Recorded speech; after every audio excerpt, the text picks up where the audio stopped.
We should mention a lot of articles about Alex Salmond, the former leader of the SNP, the Scotsman saying he inspired a generation. This is John Swinney, his successor after Sturgeon. Family playing tribute. Titan of a Nation, Edinburgh News. Towering figure. So obviously lots of negatives you could put in, but that's not for now. It's just somebody whose sheer scale on the Scottish stage is being recognised, and somebody who wrote a piece about him with all of the others is journalist Leslie Riddoch, who joins us now. It's a big loss to Scottish politics, Leslie.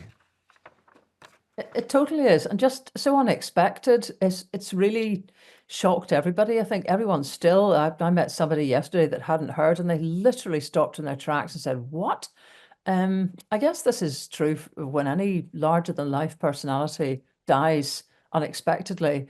But I mean, Alex Salmond was just so full of vim, of confidence, of no matter what life threw at him. I mean, currently he was leader of the Alba Party. It lost both its MPs at the election in the snap election in July.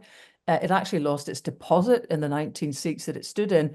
And he was still confident that it would make some kind of breakthrough in the Scottish Parliament elections in 2026.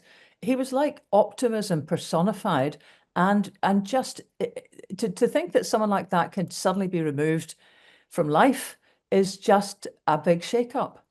Do you think that obviously there was a lot of to and fro over his personal behaviour while he was in office, but leaving that to one side, do you think that in handing over to Sturgeon, he sort of at that point had given up that Scottish independence would happen?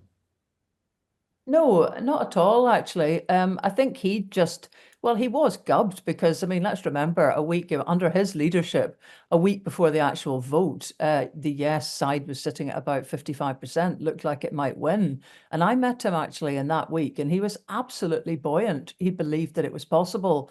So I think he just thought, right, the captain goes down with this particular ship, this particular referendum, and it's for someone else, a different generation, to take this forward.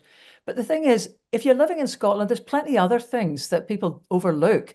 I mean, under Alex Salmond's leadership, tuition fees here were scrapped, prescription charges were scrapped, and he invested, well, he allowed planning to go ahead for wind energy, big style, whilst the Conservatives had effectively a ban on onshore wind for 10 years south of the border. There wouldn't be wind energy in Britain if Alex Salmond hadn't been wily and used planning law in Scotland to just forge ahead. Thank you, Leslie, very much indeed. The pictures actually of Alex Salmond in North Macedonia at the meeting of politicians that he was involved in, sort of round table discussions and stuff.